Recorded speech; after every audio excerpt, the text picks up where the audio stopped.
Sí. Información exclusiva en Wi-Fi. El Zoom, esto no lo escuchaste todavía, ¿eh? Hoy hubo una reunión de gabinete, pero Sí. fue nada al lado de este Zoom. Un Zoom secreto que hicieron dos de los negociadores del gobierno, Martín Menem y Lisandro Catalán, el flamante ministro del Interior, con los gobernadores, se supone, aliados. Son aliados, van en sus provincias aliados con La Libertad Avanza, Leandro Esdero de Chaco, Alfredo Cornejo de Mendoza y Rogelio Frigerio de Entre Ríos. Esta es la frase, el Zoom estaba caliente. Martín Menem, el presidente de la Cámara, les decía a estos gobernadores que tenía los votos para sostener los vetos, cosa que finalmente no pasó. Hasta que empiezan a hablar los gobernadores. A ver, el presidente de la Cámara le dice a los gobernadores que tenían los votos para sostener los vetos del Claro, presidente. para que haya un triunfo del oficialismo. Se empieza a calentar el Zoom. Hasta que habla, según mis fuentes, Alfredo Cornejo, gobernador radical de Mendoza. Y les dice, Martín, esto es lo que pude reconstruir, de acuerdo a fuentes hubo varias. Martín, dejá de mentirnos. No podés hacer que los radicales votemos en contra de las universidades. Y agrega, dejá de mentirle al presidente. No tenés los votos. A ver, de esto que estás contando, que es revelador, porque está contando Nico la tensión que hay entre los gobernadores más amigos del gobierno. No es que estamos hablando de Gildo Fran, Claro, o de Gerardo Zamora, o de Axel Kicillof. Estamos hablando de los gobernadores aliados que van juntos en las provincias. Sí. Estamos hablando de Mendoza. Estamos hablando de Entre Ríos, Y Chaco. de Frigerio y de Chaco. Sí, ahora, acá están las caras. Leandro Esdero de Chaco, Rogelio Frigerio de Entre Ríos, Alfredo Cornejo de Mendoza. De Mendoza, con Martín Menem sí, y presidente con de la este Cámara. hombre, que lo vas a ver cada vez más seguido, que es Lisandro Catalán, el ministro del Interior, Sí. nombrado esta semana por el presidente de la Nación. ¿Para qué hicieron el Zoom?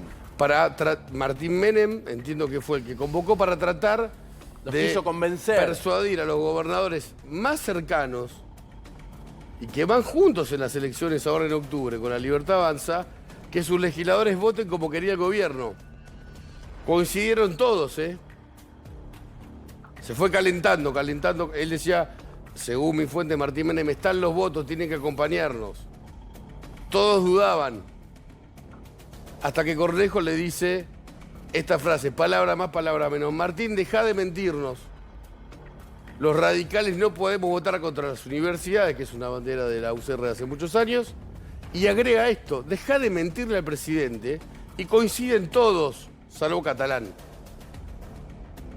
Catalán niega la versión, pero fíjate lo que se estaba hablando. Se estaba hablando de que el gobierno quería convencer a los aliados de que la votación estaba pareja. Y yo tengo acá la votación. pero Sí. no, Porque, sí, decís, no, les iba a preguntar algo, porque los quería convencer a los gobernadores de que la votación estaba pareja, pero lo más relevante, me parece que es muy relevante si además le estaban diciendo al presidente que la votación estaba pareja. Bueno, Cornejo le dijo, dejá de mentirle al presidente. Claro. Y entiendo que alguno de los otros gobernadores le dijo, ya te acompañamos en muchas votaciones que no salieron como nos dijeron. Y ahí empieza esto. Dejá de mentirnos. Bueno, la diputada de Cornejo votó en contra, pero quiero dar el dato de cómo salieron las votaciones, porque el gobierno, a través de Martín Menem, les estaba diciendo a los gobernadores aliados que la votación venía pareja. Mirá cómo salió la votación. La conocida ley Garraham. 181 votos a favor, 60 en contra, una abstención. Sí. Pareja, nada. Ni de cerca. Ley de financiamiento universitario, 174 votos a favor, 67 en contra, 2 abstenciones. Sí.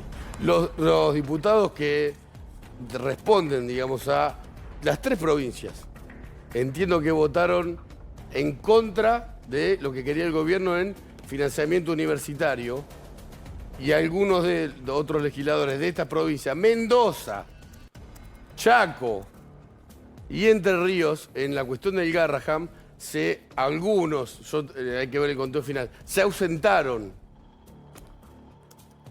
Claro, le estaban pidiendo a los propios que voten algo que no votaban ni siquiera muchos de los diputados del bloque de la Libertad Avanza, porque acá lo que pasó es que la Cámara de Diputados fue un descontrol total para el oficialismo.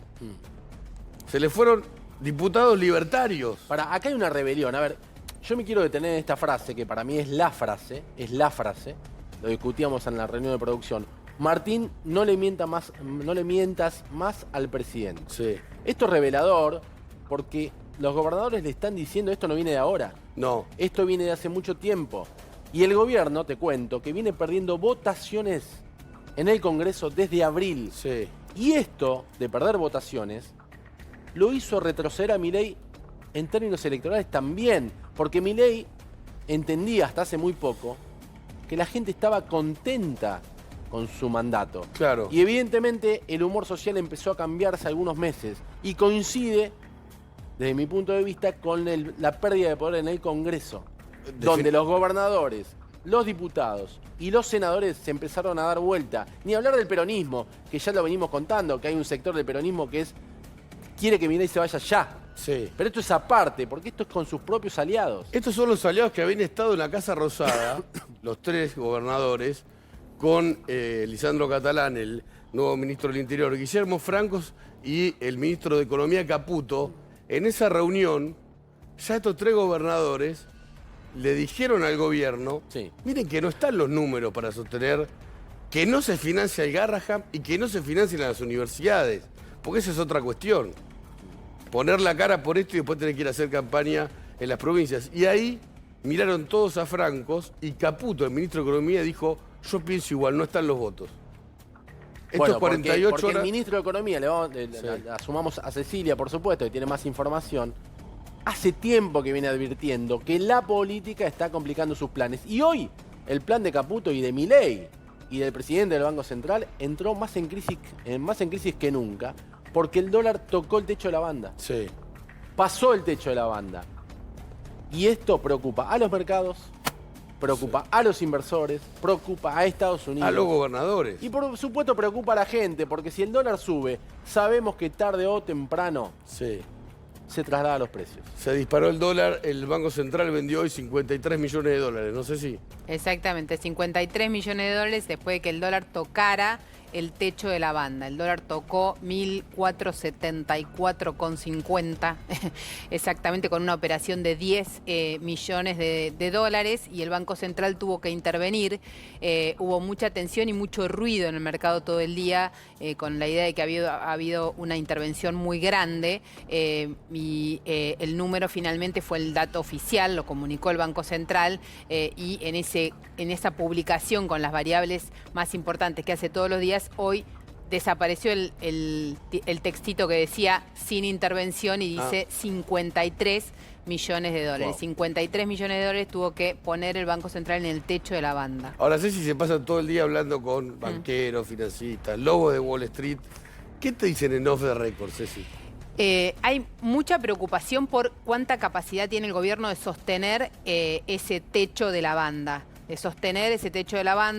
Después vamos a ver un poco por los dólares que tiene que acumular hacia adelante, dónde los va a conseguir para pagar los vencimientos, versiones de que hay algunos sondeos en Estados Unidos para tratar de conseguir algún aval del Tesoro norteamericano para mostrar que puede pagar los vencimientos del año que viene. Pero lo que les puedo decir de fuentes oficiales hoy es que el equipo económico y el Banco Central están alineados con que por lo menos de acá a las elecciones, ellos dicen que se sostiene siempre, que no se cambia el esquema, pero que se va a sostener y defender el techo de la banda. ¿Qué es lo que dicen exactamente de eso? Que, se pueden, escuchen esto, sí, podemos vender millones hasta las elecciones y se sostiene el equilibrio. Se va a sostener el equilibrio aunque vendamos millones hasta las elecciones. ¿Cuántos millones? No sabemos. Claro, ¿cuántos no sabemos? De acá a las elecciones, algunos analistas, gente que ha estado sentada en esa silla en el Banco Central, que tiene mucho diálogo con el fondo, dicen que el fondo no va a dejar al gobierno intervenir con más de 150 millones de dólares esta por película, día. A ver, ya la vimos, cuando empiezan a vender dólares en un momento... Yo me acuerdo cuando en la época del macrismo también vendían y decían tenemos reserva, pero las reservas en un momento, bueno, ni hablar que ahora Argentina tiene muchísimas menos reservas que entonces. Claro.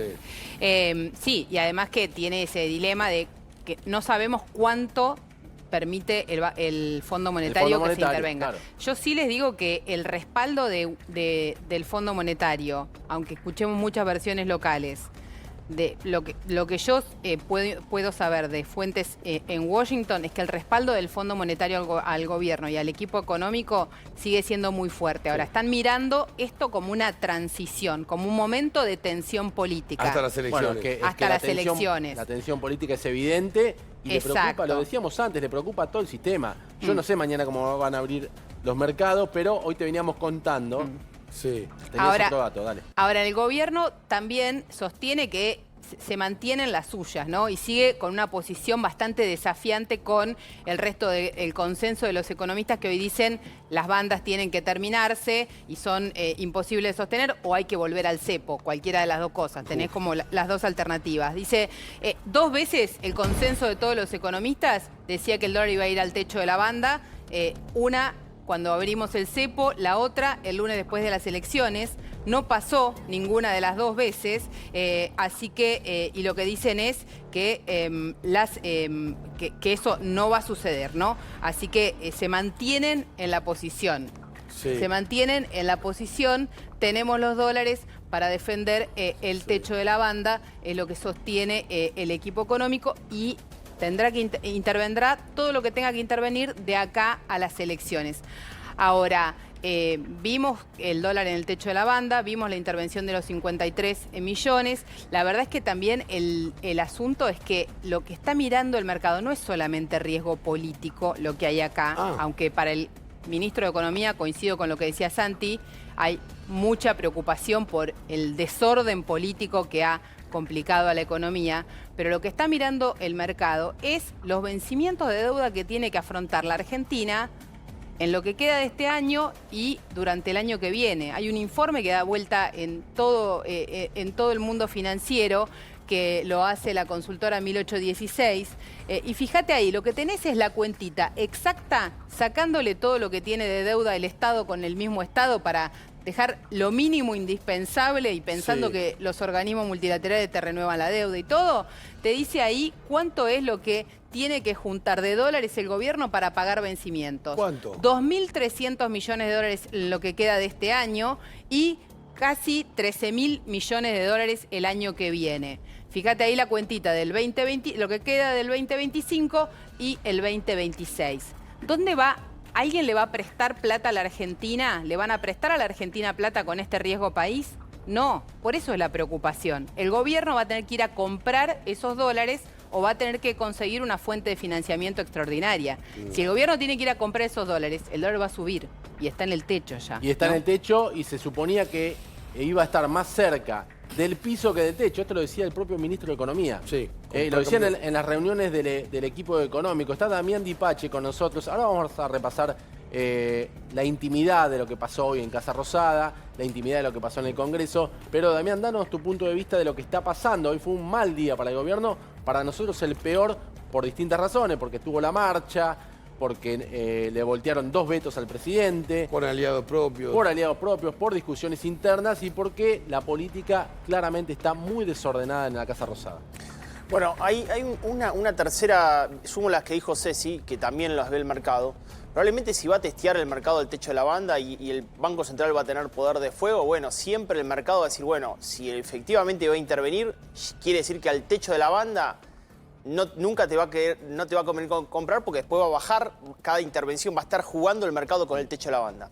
Claro. ¿Qué es lo que va a jugar el Banco Central con los exportadores? Porque ¿qué pasa con los exportadores? Los exportadores dicen, che, pará, voy a esperar que llegue al techo de la banda y ahí puede llegar a aparecer la oferta. Entonces volver a aparecer la oferta cuando llega al techo de la banda y que naturalmente se dé por el mercado. Esa es una hipótesis del mercado, pero puede pasar que la oferta de los exportadores no alcance para equilibrar el mercado y ahí tenga que intervenir el central. Ese sería el mejor de los escenarios, chicos, porque aparecería oferta de mercado y el Banco Central intervendría poco. 50 millones no es mucho, efectivamente, Por eso es muy importante que pase en la semana. Si este proceso se está dando natural, es decir, el mercado aparece porque lo ve en el techo de la banda y tiene miedo que el poder de fuego central intervenga, o efectivamente no alcanza la oferta del techo de la banda. La historia argentina nos dice que en una crisis la gente sale a comprar dólares, nunca vende.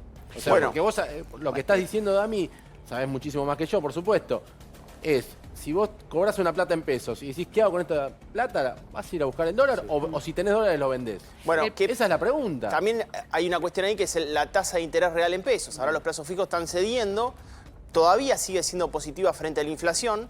Por lo cual muchos dicen, bueno, yo me quedo en pesos, no veo tal alarma. Si van a intervenir, va a estar el techo de la banda. Porque efectivamente no va a haber una devaluación del peso frente al dólar, porque el límite es el techo de la banda. Por lo cual me quedo en pesos. Pero los argentinos, a pesar de eso... Nosotros hicimos un informe previo a las elecciones bonaerenses, no me acuerdo si lo habíamos hecho acá, me parece que sí, que yo mostraba que un panel que hicimos nosotros de 3.500 argentinos, decimos, ¿en qué usted se refugiaría previo a las elecciones que vienen? Primero salió plazo fijo, pero segundo el dólar. Claro. Y segundo el dólar, frente a fondo común de inversión, acciones, obligaciones negociables, cualquier otro tipo de refugio, segundo el dólar. El argentino efectivamente busca refugio menor, cuando tienen tasa de interés real positivo en pesos, en el dólar que en el peso, ¿no? Sí. A ver, explícame esto, Ceci, que estamos viendo en pantalla, que parece un electrocardiograma y no lo ves. Ese cuadrito lo publica Cristian Butelero hoy en Twitter, está publicando prácticamente todos los días, está publicando Cristian el movimiento del dólar, y ese es el movimiento del dólar dentro de las bandas, ¿no? Lo que ves al medio como electrocardiograma es el valor del dólar, y las dos líneas que son divergentes son las famosas bandas. Ahí al fin veo las bandas. Son las famosas bandas.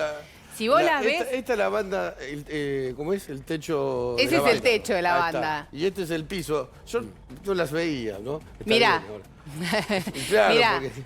Vos pensás que el gobierno decía que iba a comprar dólares cuando tocaba el piso de la banda. Mira el cuadro, Nico, y vas a ver que no llega nunca. Bueno, porque esto lo nunca llegó. Ver, entonces no acumuló reservas. No acumuló reservas porque la decisión del equipo económico, corregime, Ceci, fue que tocara los 1.000 para comprar. Algo que nunca pasó. Nunca pasó. Ahí hubo los 1.000 que además, praxis. Perdóname, ahora son 900, bueno, son menos, ¿no? Porque menos. La banda es divergente y va aumentando 1% mensual, dividido en la proporción por cada día, un punto para arriba y un punto para abajo. Pero los globitos, perdón que lo diga así, azules, que están arriba de la banda. Está bien, eso es importante. Se escaparon de la banda. Porque esos son referencias de dólar en función de tasa de interés, en función de lo que cotizan algunos instrumentos financieros, bonos y letras, de a cuánto calcula el mercado que va a estar el dólar, ¿no? Están pagando, están aceptando una tasa de interés equivalente a que el dólar va a estar en esa zona. Arriba de la banda. Ahí vamos a ir. Se va de la banda el dólar. De hecho, el propio dólar futuro se va de la banda. El gobierno sostiene que va a defender las bandas y que se queda con ese programa, Pero bueno, cada vez hay más dudas en el mercado de cuánta capacidad de hacer eso tiene. Tirame el último dato, Dami, ya vamos a seguir con la economía, pero quiero ir a lo que pasó en el Congreso hoy porque no lo vas a poder creer. ¿Cómo se inició la sesión? Dami, el dato que quieras a esta hora. El dato tiene que ver con el billete. ¿Por qué? Porque el dato tiene que ver con inflación mayorista. ¿Qué pasó? Se corrigió en el mes de agosto el tipo de cambio y los precios mayoristas fueron al 3,1% la inflación mayorista. Es un dato importante, ¿por qué? Porque incluso el propio gobierno decía, bueno, si los precios mayoristas están cediendo no van a impactar sobre los minoristas. Desgraciadamente, en agosto subió 3,1% los mayoristas y 1,9% los minoristas. Esto hay que verlo muy de cerca para ver cómo impacta efectivamente en la inflación de los meses sucesivos, ¿no? En la minorista de los meses sucesivos, ¿no? Ahí seguimos con la economía, hay mucho interés por saber qué va a pasar mañana también, ¿no? Porque mañana los mercados, otro veredicto, el gobierno está siguiendo, monitoreando, las noticias por ahora no son buenas, ojalá se tranquilice el mercado. Por supuesto. Todavía falta para las elecciones, falta un montón. Porque en la Argentina de acá el 26 de octubre pueden pasar muchas cosas y además el gobierno por ahora no hace cambios. Hace cambios que son pequeños, que no son los de fondo, los que habían prometido la noche de la derrota por casi 14 puntos.